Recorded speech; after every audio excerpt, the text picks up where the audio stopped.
back to my next playthrough series. I'm going to give Ghost Stories a try in solitaire, which will likely end in my quick demise, but this is a really good co-op game. You can play one player through four, and so I will very rapidly go over the setup, and I don't think I'm going to explain too much on the rules. I will likely mess some things up because the rule book for this game, I guess, was translated from French, and there are some confusions as to how things work. It's not a very complicated game, but there's some sort of ambiguities in the rules. However, I will do my best to check Board Game Geek and online forums and stuff as we play the game to try and make sure I get everything correct. So very quickly for setup, there are 9 villager tiles. And I'm playing solitaire, so I'll give you the solitaire setup.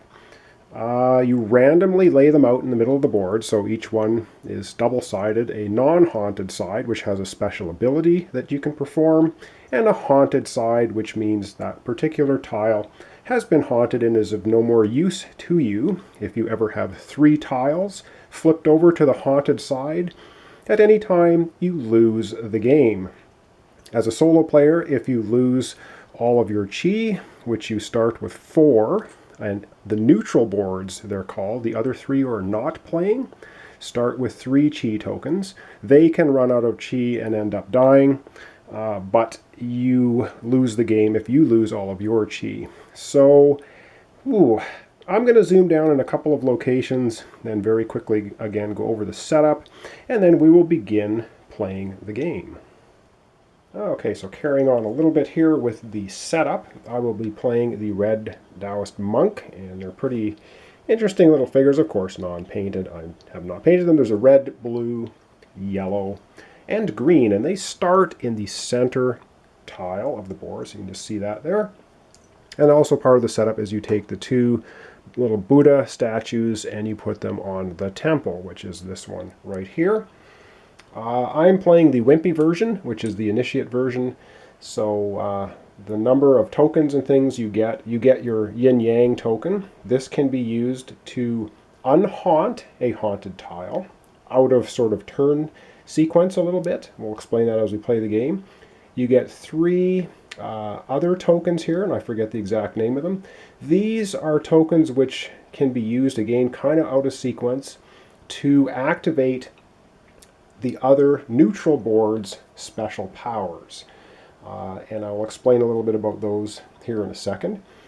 We also start on initiate level with 1 of each color of token plus a black token for initiate level. If we weren't playing initiate, I would just get a red token and 1 black token, and that would be it. So we get 1 of each, and these are primarily used, of course, to banish ghosts. All right, so I'm going to... Oh, and my special ability, I'm using the red board. In the solo play, you must have this ability, which lets the Red Taoist Monk fly to any location. Normally, on the move step of the game, you can only move 1 space diagonally or orthogonally in the 9 locations. But with this ability, you can fly right across the board, moving virtually 2 spaces. So my special ability every turn is I can move pretty well wherever I want to. So that may help me out. I hope it will, because this game is very difficult. All right, I'm going to zoom in on another location. I will talk a little bit about the 3 neutral board powers. And then I think we're just going to begin.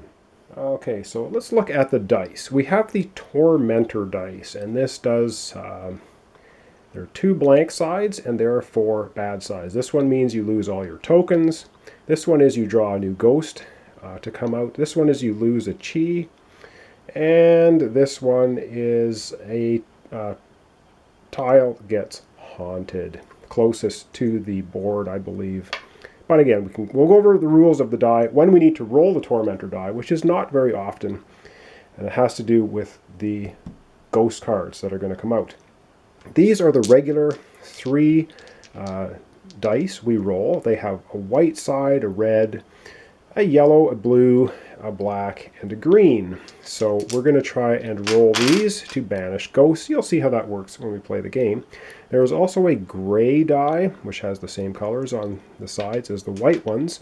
This is one of the special abilities of the green Taoist monk, and we have that side up, so we will be able to use that if we want to by spending one of these tokens.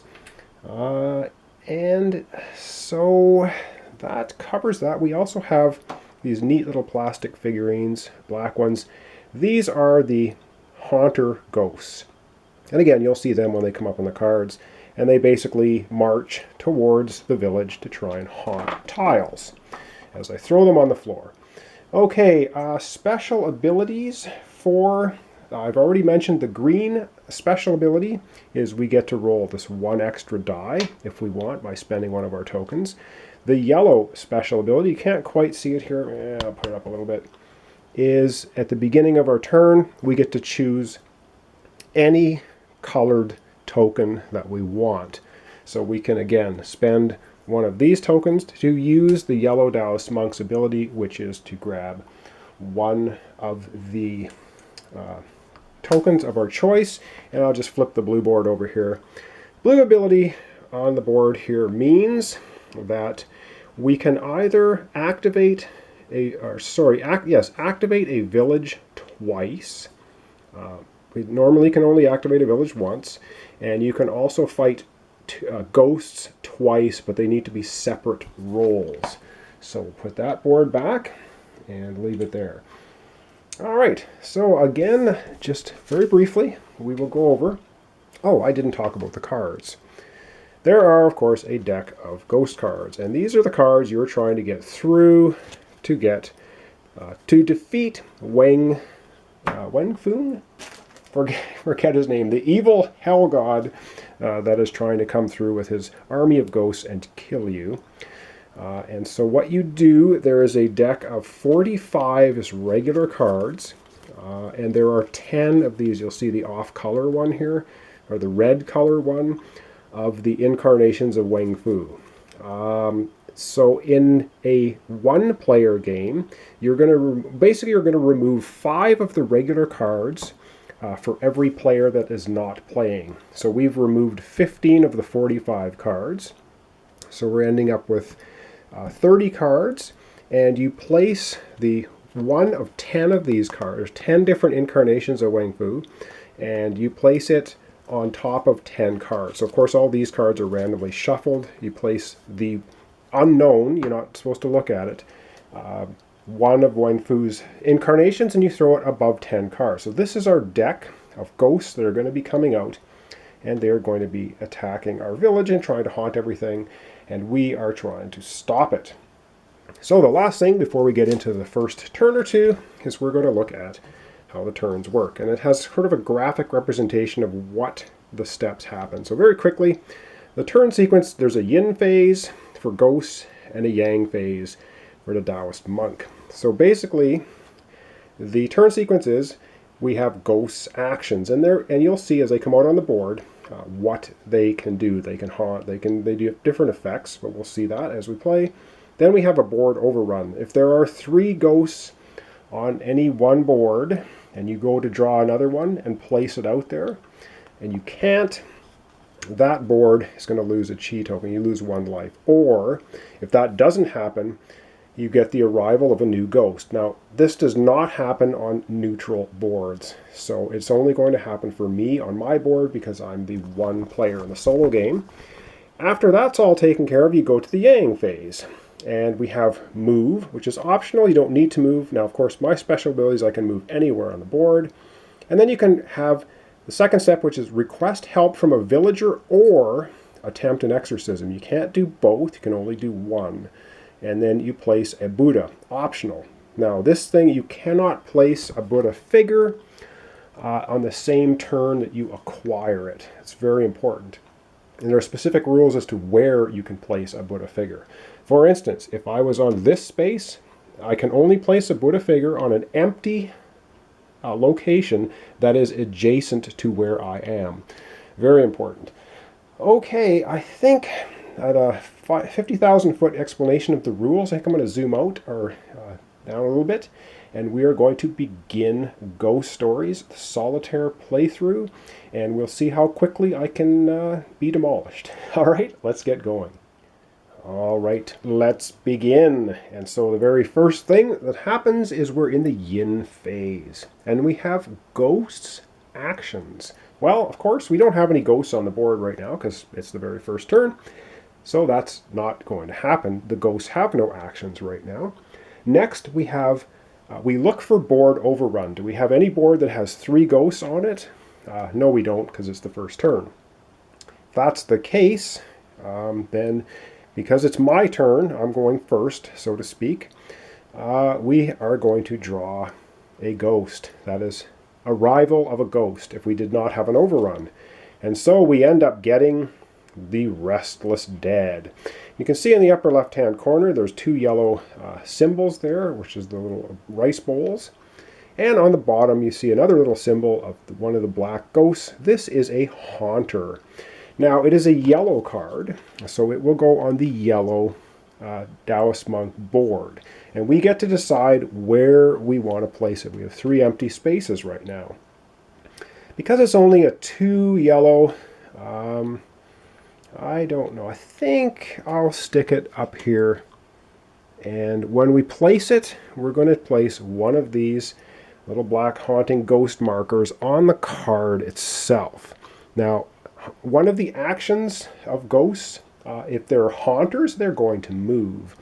And so when we go around to the next turn, this ghost then as an action will move to the next spot. If we go around another whole turn, it moves once more onto this symbol. It will haunt the tile in front of it, and then it will reset itself back here. So we don't want to let this guy linger too long.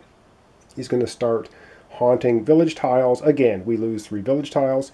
We lose the game. Not a good thing to do. So that takes care of the yin phase. I'm going kind of slowly here because I want to make sure I try to cover everything without messing up. Now we are into the yang phase, where I get to move, which is optional. And who's afraid of a ghost, right? I'm not really too worried about that one right now. I think what I want to do is I think I want to move 1 space here to the temple. Now you can either activate the temple or you can attack a ghost. Well, I don't have a ghost adjacent to me, and you can't go diagonal adjacent.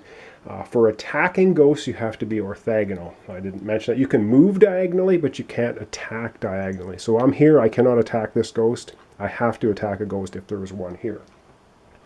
I'm going to activate the temple, and I'm almost tempted to use Blue's ability right now, and I think I will actually do that. I'm going to spend one of these tokens, so it's gone.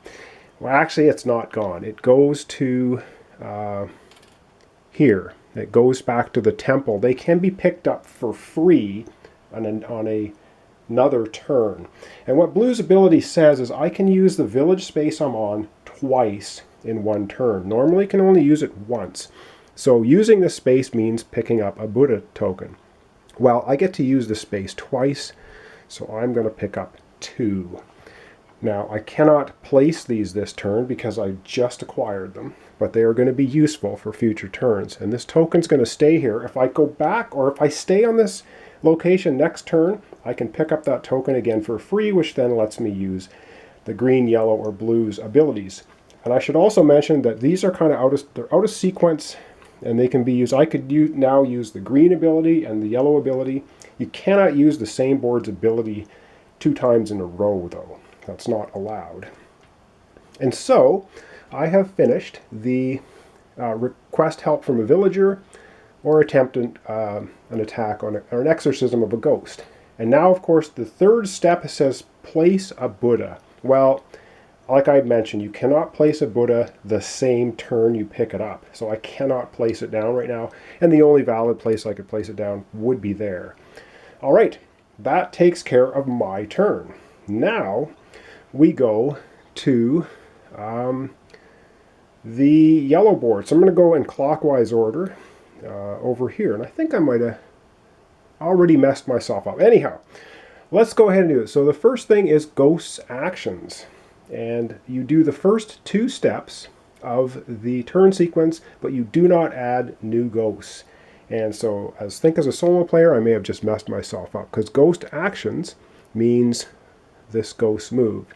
Well, this is just the yellow player. So the yellow player is only going to activate ghosts on the yellow board, I should mention. So it goes ahead and moves. We go to the second part, which is board overrun. No, we don't have a board overrun, but we do not draw a new ghost because it's a neutral board. So next we go up to the green board, and the green board says ghost actions. Well, there are no ghosts on the green board, so they're not going to do anything. And there's no overrun, and we do not draw a new ghost. Over to the blue board, again, there are no ghosts on the blue board, so there will be no actions to happen. No overrun on the blue board, so no loss of a chi, and we do not draw a ghost. Boom, back to me. And so I think I'm just going to do one more turn here, and then we're going to call it an episode. And when you join me next time, we'll continue on. So right now I have 2 Buddha figures, which is pretty good to have. And now it's my turn again. So we look at ghost actions. I don't have any ghosts on my board, so no ghosts in the red section are going to do anything. So we don't have to worry about that.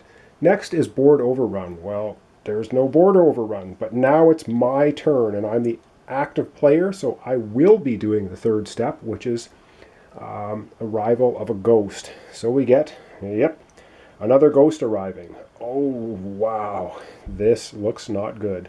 We have a liquid horror. And it is a 4 blue ghost. It means we're going to have 4 blue either on the die or with tokens to defeat this guy.